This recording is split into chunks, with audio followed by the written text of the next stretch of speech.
दुनिया के जितने भी बड़े सुपर पावर कह लीजिए या जितने भी बड़े ममालिक के रिप्रेजेंटेटिव्स हैं, सरबराह हैं, वो इंडिया आ रहे हैं। कि मुसलमानों को खतरा असल में भारत में नहीं है, बल्कि असली खतरा है चीन में।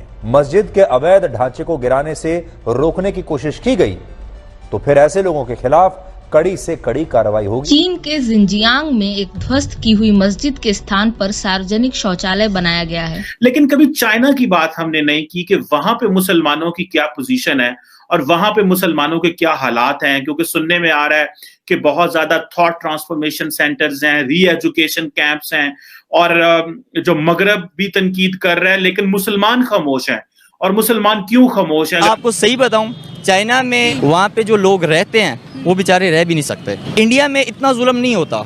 दोस्तों, ऐसा है कि चीन जो मुसलमानों के खिलाफ करता है, किसी से ढकी छुपी बात नहीं है। ये कोई ऐसी बात नहीं है। हाँ, आलम इस्लाम अपनी आंखें बंद कर दे जैसे शुतुरमुर्ग बंद कर। चाइना ने 15 लाख मुसलमानों को जेल में डाल रखा है और उनका जुर्म क्या है कि वो मुसलमान घर में पैदा हुए, उनके माँ बाप मुसलमान थे, किसी का नाम मोहम्मद है, किसी ने अपनी दाढ़ी उगा रखी है। दूसरे मुल्कों में होगा तो उनके आपस की बात है, उनके अपने। अब यही मस्जिद इंडिया में शहीद की जाती, इंडिया में जलाई जाती, आपके मौलाना साहब, और किधर गए वो मौलाना साहब, किधर गए वो मदरसों वाले, किधर गए वो मस्जिदों वाले जो 1 मिनट में बाहर निकल आते, वो मुसलमानों पे ये हो गया, मुसलमानों पे वो हो गया।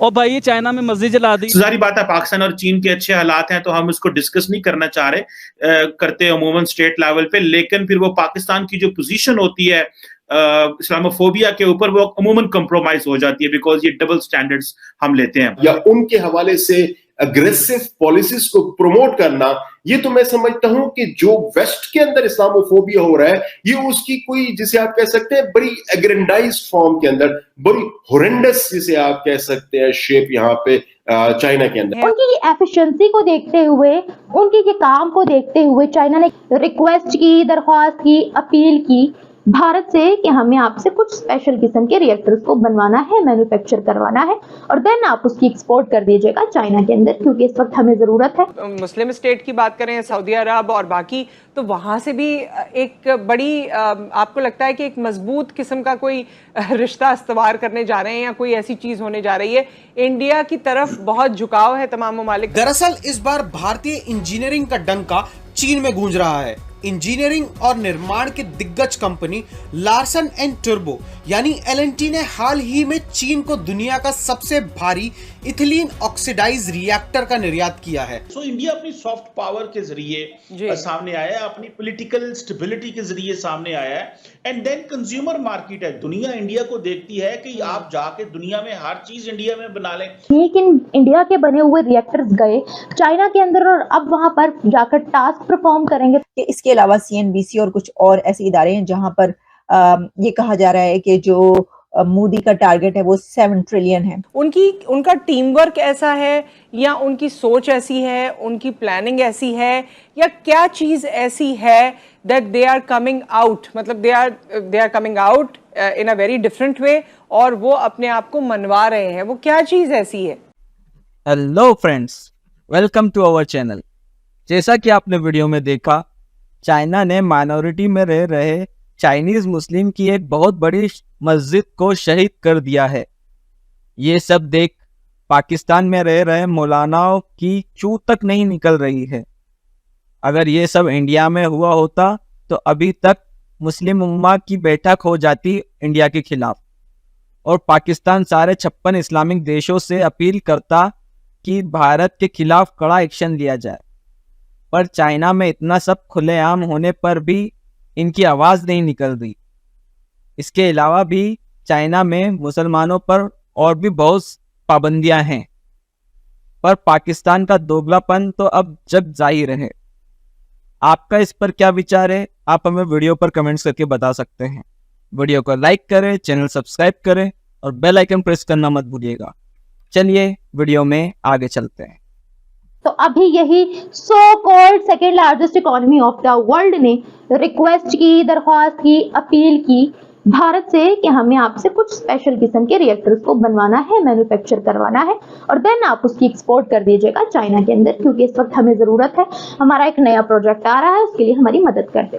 भारत मदद कर देता है। ये बहुत बड़ी मदद और बहुत बड़ा प्रोजेक्ट कहलाया जा रहा है। भारत के हवाले से। मैं जब आपको इसकी डिटेल्स बताऊंगी आपका दिल बाग बाग हो जाएगा, आप बहुत खुश होंगे। तो मैं आपको पहले इसकी डिटेल्स बता देती हूँ। बेसिकली भारत की L&T company Larsen and Toubro company की तरफ से 2 रिएक्टर्स को, इथाइलीन ऑक्साइड रिएक्टर्स को बनाकर मैन्युफैक्चर करके गुजरात के अंदर से एक्सपोर्ट कर दिया गया चाइना को। BASF केमिकल प्लांट का एक नया प्रोजेक्ट आ रहा है चाइना के अंदर, जिसको करने के लिए उन्होंने डिमांड की थी कि इथाइलीन ऑक्साइड रिएक्टर्स को बना दें और बनाकर दे भी दिए गए। अब सबसे पहले मैं आपको ये बताती हूँ कि L&T एक्चुअली है क्या। L&T बेसिकली भारत की एक इंडियन मल्टीनेशनल कंपनी है। 27 बिलियन डॉलर्स की ये कंपनी है जो एक काम नहीं 100 तरह के काम करती है। मल्टीटास्किंग मल्टीपर्पज ये कंपनी है। आपको इनका योगदान एनर्जी के अंदर भी नजर आएगा, कंस्ट्रक्शन के अंदर भी नजर आएगा, इंजीनियरिंग के अंदर भी नजर आएगा और इसी तरह के बहुत बड़े बड़े प्रोजेक्ट्स के अंदर आपको इनका किरदार नजर आएगा।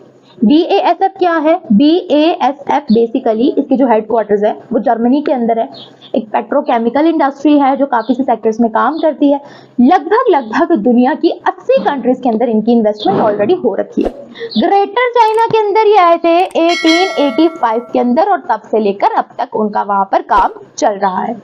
इथाइलीन ऑक्साइड रिएक्टर्स को एक्सपोर्ट कर दिया गया है। इससे क्या होगा, इथाइलीन को इथाइलीन ऑक्साइड्स के अंदर कन्वर्ट किया जाएगा और ये बेसिक की कंपोनेंट है जो किसी भी केमिकल को तैयार करने के लिए इस्तेमाल किया जाता है, यूज होता है। इससे कोई भी केमिकल बन सकता है। अब जैसे ही इसकी एक्सपोर्ट की जाती है वैसे ही L&T के ऑल टाइम डायरेक्टर की तरफ से एक बयान सामने आता है। वो कहते हैं हम बहुत शुक्रगुजार हैं कि चाइना ने L&T को मौका दिया और L&T ने अपनी पूरी जान लगाई और ये हमारे लिए बहुत प्राउड मोमेंट है कि मेक इन इंडिया के बने हुए रिएक्टर्स गए चाइना के अंदर और अब वहां पर जाकर टास्क परफॉर्म करेंगे। तो हम बहुत शुक्रगुजार हैं, इससे हमारा दुनिया में और नाम हो रहा है। इसी के साथ साथ जो इंचार्ज है चाइना के BASF के अंदर, उन्होंने भी भारत की बहुत ज्यादा तारीफ की। जब उन्होंने रिएक्टर्स को देखा उन्होंने कहा ओ माय गॉड, 160 साल की हिस्ट्री के अंदर BASF के अंदर किसी ने भी इतने हैवीएस्ट रिएक्टर्स पहले नहीं बनाए, इतने इफेक्टिव रिएक्टर्स पहले किसी ने इजाद नहीं किए। हम तो हैरान हैं भाई, हम तो इम्प्रेस हो गए कि भारत ने ऐसा कैसे कर लिया।